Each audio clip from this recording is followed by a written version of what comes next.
Today we are going to learn the third part of trigonometric functions. In this third part, we will learn inverse trigonometric functions.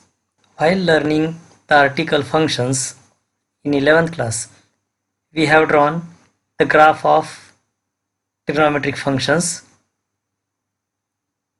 of sine function, cosine function, tangent function, cosecant function, secant function, and cotangent function.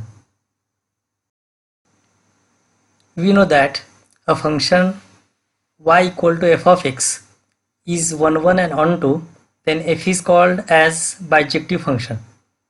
That is, f has inverse function, or a function f is said to be invertible function. Therefore, if a function f from x to y is such that f of x equal to y is 1, 1 and on 2, then there exists a unique function f inverse where f inverse is y tends to x and f inverse of y equal to x for all x belongs to set capital X and for all elements y belongs to set capital Y. By definition, it is clear that the domain of f inverse is the range of f and the range of f inverse is domain of f. Therefore, by using the definition of composite functions, we get f inverse composite f of x is equal to f inverse of f of x, that is equal to f inverse of y, because y equal to f of x. Therefore, it is equal to x, and f composite f inverse of y equal to f inverse of y and is equal to f of x, that is the same y again. Now let us revise the domain and range of these trigonometric functions. The domain of sine function is set of real numbers and the range is closed interval -1 to 1.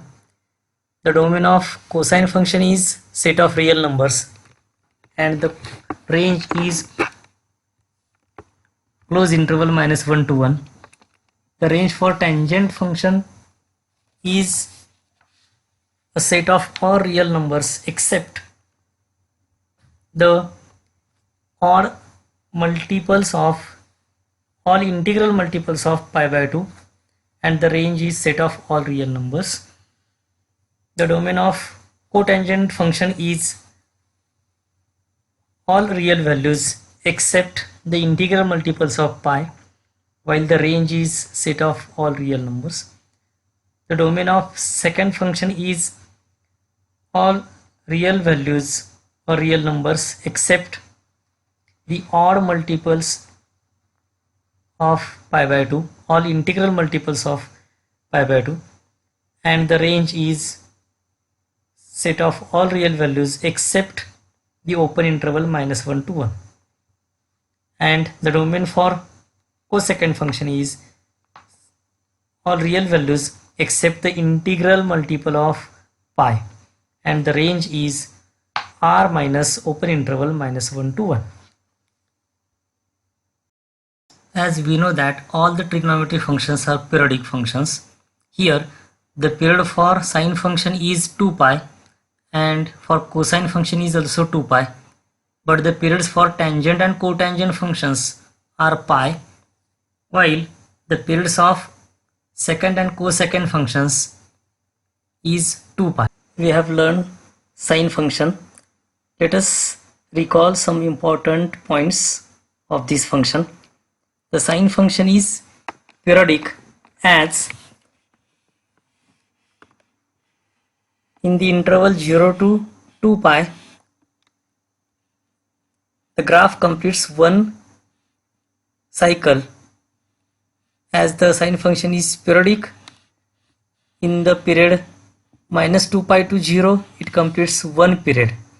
Also from 2 pi to 4 pi, 4 pi to 6 pi, and 6 pi to 8 pi, etc., it completes one period. So the period of sine function is 2 pi.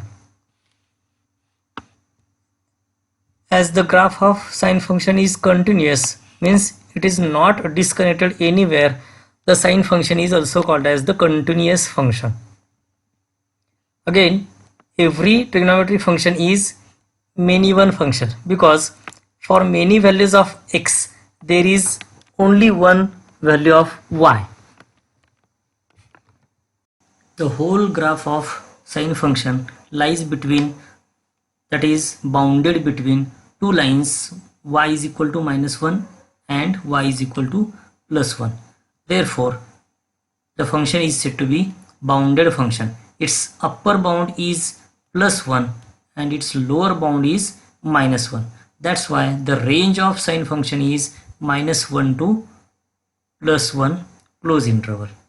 If we observe the black portion of sine function, then in interval -pi/2 to pi/2, the sine function is only increasing.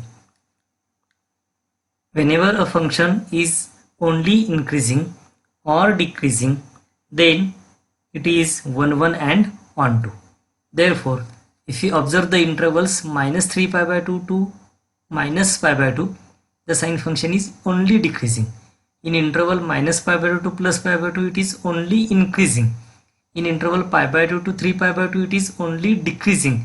And in interval 3pi/2 to 5pi/2, it is only increasing. So in these intervals, the sine function is only increasing or decreasing. Therefore, it is 1 1 and 1 2 both in all these intervals. Here, the interval -pi/2 to pi/2, interval pi/2 to 3/2, and -3pi/2 to -pi/2, etc. In so many such intervals, the function is 1 1 and 1 2. Therefore, inverse function of sine function, that is inverse sine function, exists in all these intervals. But the interval -pi/2 to pi/2 is known as the principal value branch. Now let us see the graph of inverse sine function.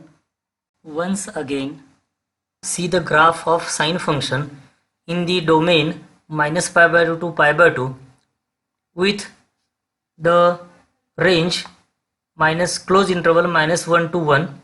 Then in this domain and range, the sine function is 1 1 and 1 2 function. Therefore, the inverse sine function exists and it is denoted by y equal to sine inverse of x. Now the domain for inverse sine function is close interval -1 to 1, and considering the range as close interval -pi/2 to +pi/2, the sine inverse function is 1 1 and 1 2. As in this interval -pi/2 to pi/2, the inverse sine function is only increasing, as shown by black line in this graph. If you take the range for this inverse sine function as close interval -3pi/2 to -pi/2 or pi/2 to 3pi/2, then the sine function is strictly decreasing in these two intervals as domains. So inverse sine function exists and it is 1 1 and 1 2. In this way, sine function is 1 1 and 1 2 in such different branches, but the branch with range close interval -pi/2 to pi/2 is known as the principal branch of inverse sine function. Hence, for the function sine inverse of x, if the domain is close interval -1 to 1 and the range is close interval -pi/2 to pi/2, then for x belongs to close interval -1 to 1 and theta belongs to close interval -pi/2 to pi/2, we can write sine inverse of x is equal to theta if sine theta equal to x. Here theta is known as the principal value of sine inverse of x. Let us see one example. If sine pi/6 equal to half, where obviously half belongs to the domain close interval -1 to 1, and pi by 6 belongs to range close interval minus pi by 2 to pi by 2. Therefore, here sine inverse of half equal to pi by 6. Here the principal value of sine inverse of half is pi by 6, as pi by 6 belongs to minus pi by 2 to pi by 2. But even though sine 5 pi by 6 equal to half, we can't write sine inverse of half equal to 5 pi by 6, because 5 pi by 6 does not belongs to closed interval minus pi by 2 to pi by 2, which is the principal branch for inverse sine function. Now consider example number 2. Sine of minus pi by 4 is equal to minus 1 upon root 2, where minus 1 upon root 2 belongs to the domain of inverse sine function as minus 1 to 1, and minus pi by 4 belongs to the range close interval minus pi by 2 to pi by 2, which is the principal value for inverse sine function. Therefore, sine inverse of minus 1 upon root 2 is equal to minus pi by 4. Therefore, the principal value of sine inverse of minus 1 upon root 2 is minus pi by 4. Now it's a time to remember the two important notes. First one is sine of sine inverse x is equal to x for x belongs to close interval minus 1 to 1. And the second important result is sine inverse of sine of y is equal to y for y belongs to close interval minus pi by 2 to pi by 2, which is the principal branch for sine inverse function. Let us move towards the second trigonometric function, that is y is equal to cos x. Now we are observing the graph of y is equal to cos x. If you learn the main important points or characteristics of cosine function, then it will become easy to understand the inverse cosine function. In the graph of cosine function, if you observe the graph, then the graph of cosine function started from x equal to 0 and up to x equal to 2 pi. The cosine graph of cosine function completes one cycle. Therefore, the period of this cosine function is 2 pi. Again, the graph of cosine function is continuous. There is no any discontinuity in this graph anywhere. Therefore, the function cosine function is said to be continuous function. Also, as all the functions, trigonometric functions, are mean even, this cosine function is also mean even function, because for two or more than two values of x, there is unique y for those x. Therefore, the cosine function is mean even function. Again, the cosine function is bounded, or the graph of cosine function is bounded between y equal to -1 and y equal to 1. Therefore, the lower bound for this cosine function is y equal to -1 and the upper bound is y equal to +1. Hence, the range of cosine function is closed interval -1 to 1. Again, if we see the brown line, brown part of cosine function, then it is only decreasing in this interval 0 to pi. Therefore, it is 1 1 and on to both in this interval 0 to pi. Here the inverse function of cosine function exists in this interval 0 to pi, as this function is 1 1 and on to. In this way, the inverse cosine function exists in the intervals 0 to pi, pi to 2 pi, 2 pi to 3 pi. Similarly, -2 pi to -3 pi to -2 pi, -2 pi to pi, or -2 pi to 0. So in all these intervals, the cosine function is either increasing or decreasing only.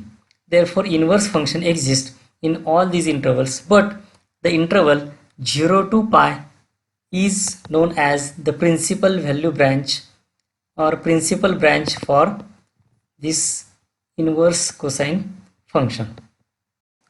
As we know that the domain for cosine function is a set of real numbers and the range is close interval -1 to 1.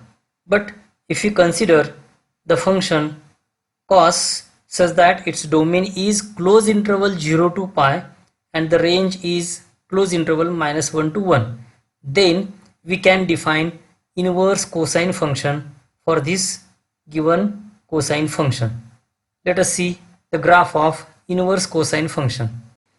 In this graph of inverse cosine function, the domain for this inverse cos function is close interval -1 to 1, which is along x-axis, and the codomain or range for inverse function is close interval 0 to pi, and the graph is shown by black dark line. In this interval, the inverse cosine function is 1 1 and on 2. Also, in the interval -pi to pi, the inverse cosine function is 1 1 and on 2, means it is only increasing here. Also, in interval -2 pi to -pi, the inverse cosine function is strictly decreasing. In the interval pi to 2 pi, it is strictly increasing. Therefore, in all these intervals, the inverse cosine function is either strictly increasing or decreasing. Therefore, it is 1 1 and on 2 in all those particular intervals. But the interval 0 to pi is said to be principal branch for inverse cosine function, and the value of theta in this interval is said to be principal value of that inverse cosine function. Thus, if cos inverse is defined such that its domain is -1 to 1 and the range is 0 to close interval 0 to pi, then for x belongs to domain close interval -1 to 1 and theta belongs to range or codomain close interval 0 to pi, then we can write cos inverse of x equal to theta and cos theta is equal to x. Here theta is known as the principal value of cos inverse of x. Consider one example related to principal value in case of inverse cosine function. Cos of pi by 4 equal to 1 upon root 2, where 1 upon root 2 belongs to close interval -1 to 1 and the angle pi by 4 belongs to close interval 0 to pi. Therefore, from the given, we can write cos inverse of 1 upon root 2 is equal to pi by 4. Here, the principal value of cos inverse of 1 upon root 2 is pi by 4, as pi by 4 belongs to the principal branch of cosine inverse, that is 0 close interval 0 to pi. Therefore, the pi by 4 is principal value. Also, cos of minus pi by 4 is equal to 1 upon root 2. We can't write cos inverse of 1 upon root 2 equal to minus pi by 4, as minus pi by 4 does not belongs to the principal branch close interval 0 to pi. Therefore, minus pi by 4 is not the principal value of given equation.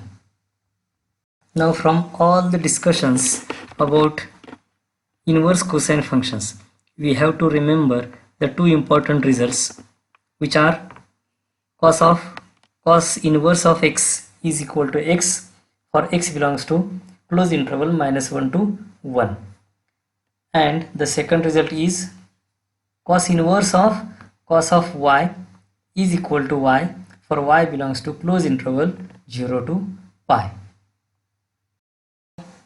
We will learn about the third inverse trigonometric function, that is inverse tangent function.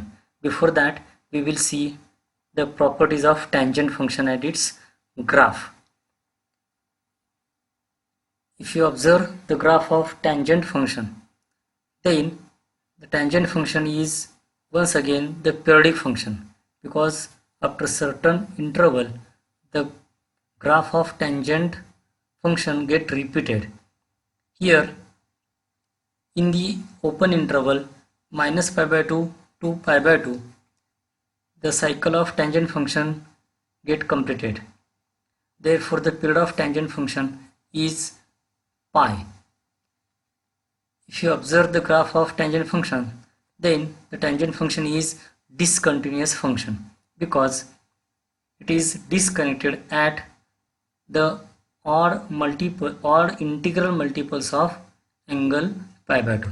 At angle minus 3 pi by 2 there is no value of y. At minus pi by 2, at pi by 2, at 3 pi by 2 there is no value of y for these x. Therefore the function is discontinuous.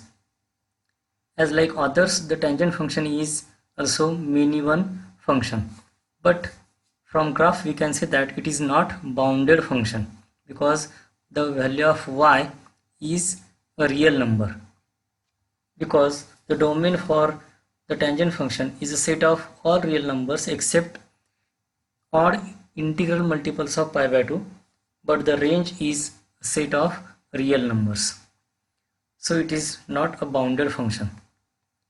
If we once again observe the open interval minus pi by 2 to pi by 2, in this open interval the tangent function is only increasing, as shown in the figure by dark black dots. So it is increasing in open interval minus pi by 2 to pi by 2. Also it is increasing in the open interval pi by 2 to 3 pi by 2.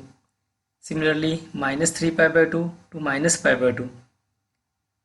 Therefore these are the intervals in which the tangent function is only increasing function, and as it is increasing function it is 1 1 and on 2 in all these intervals. But the interval minus pi by 2 to pi by 2, that is open interval minus pi by 2 to open pi by 2, this interval is called as the principal branch for tangent function, and in this branch we can find the principal value for inverse tangent function also. Now before moving towards the graph of inverse tangent function, once again let us see the domain of tangent function is set of real numbers except the odd integral multiples of pi by 2, and the range is all real values. But in case of inverse tangent function, the domain is set of all real values, as we are looking on x-axis, but the range is the open intervals from minus pi by 2 plus pi by 2. Also open interval pi by 2 to 3 pi by 2, 3 pi by 2 to 5 pi by 2. Also minus 3 pi by 2 and open minus pi by 2. So again we can define inverse tangent function such that its domain is set of real numbers and range will be any one of these open intervals. In this graph of inverse tangent function, red line shows the graph of inverse tangent function whose domain is a set of all real values or numbers related to x-axis, and the range is open interval shown by continuous violet line, and that range is open interval minus pi by 2 to plus pi by 2, and this open interval minus pi by 2 pi by 2 is called as the principal branch for inverse tangent function, while the open interval pi by 2 to 3 pi by 2, open interval minus 3 pi by 2 to minus pi by 2, these are called as the other branches of inverse tangent function.